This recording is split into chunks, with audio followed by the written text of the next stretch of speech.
वरदान अभिशाप कैसे बन जाता है? वरदान मांगा नहीं जाता, वरदान तो बरसता है। जब पात्रता नहीं होती है तो वही वरदान बोझ बन जाता है, अहंकार प्रवेश कर जाता है। वरदान मिलने के बाद मन कहता है मैं विशेष हूँ, मुझ पर कृपा है, अब मुझे डरने की कोई ज़रूरत ही नहीं है। यही से सुरक्षा भाव खत्म हो जाता है और अहंकार द्वारपाल बन जाता है। अहंकार शक्ति बनकर तुम्हारे अंदर पतन का बीज बो देता है और तुम अपना कर्तव्य भूल जाते हो। वरदान अक्सर किसी उद्देश्य के लिए होता है, रक्षा, सेवा, संतुलन, मार्गदर्शन।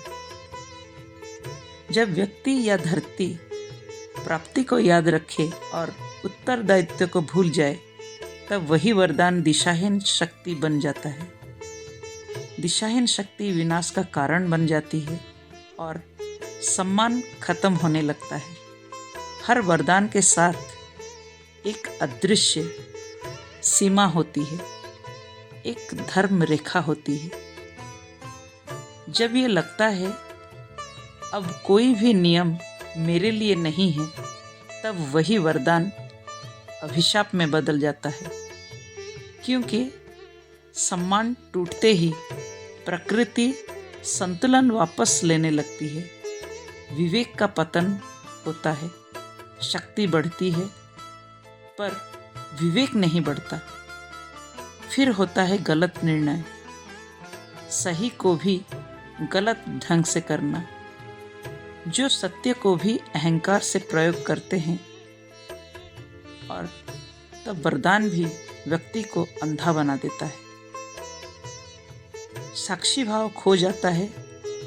जब तक भीतर भाव रहता है सब प्रभु का है, वरदान सुरक्षित रहता है।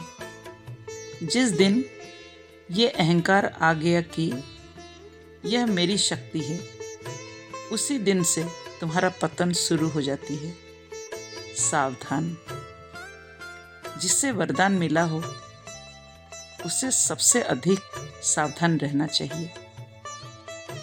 वरदान अभिशाप नहीं बनने का रक्षा सूत्र। नम्रता को बढ़ाना है, घटाना नहीं। कर्तव्य को वरदान से ऊपर रखना है, सम्मान को शक्ति से ऊपर रखना है, विवेक को अनुभव से ऊपर रखना है, मैं को हर दिन गलाते रहना है। तब वरदान कभी अभिशाप नहीं बनता है। पात्रता गिरती है, इसीलिए अनुभूति बदल जाती है। जो वरदान को सिर झुकाकर समर्पण भाव से महसूस करता है, वह मुक्ति के रास्ते पर चल पड़ता है।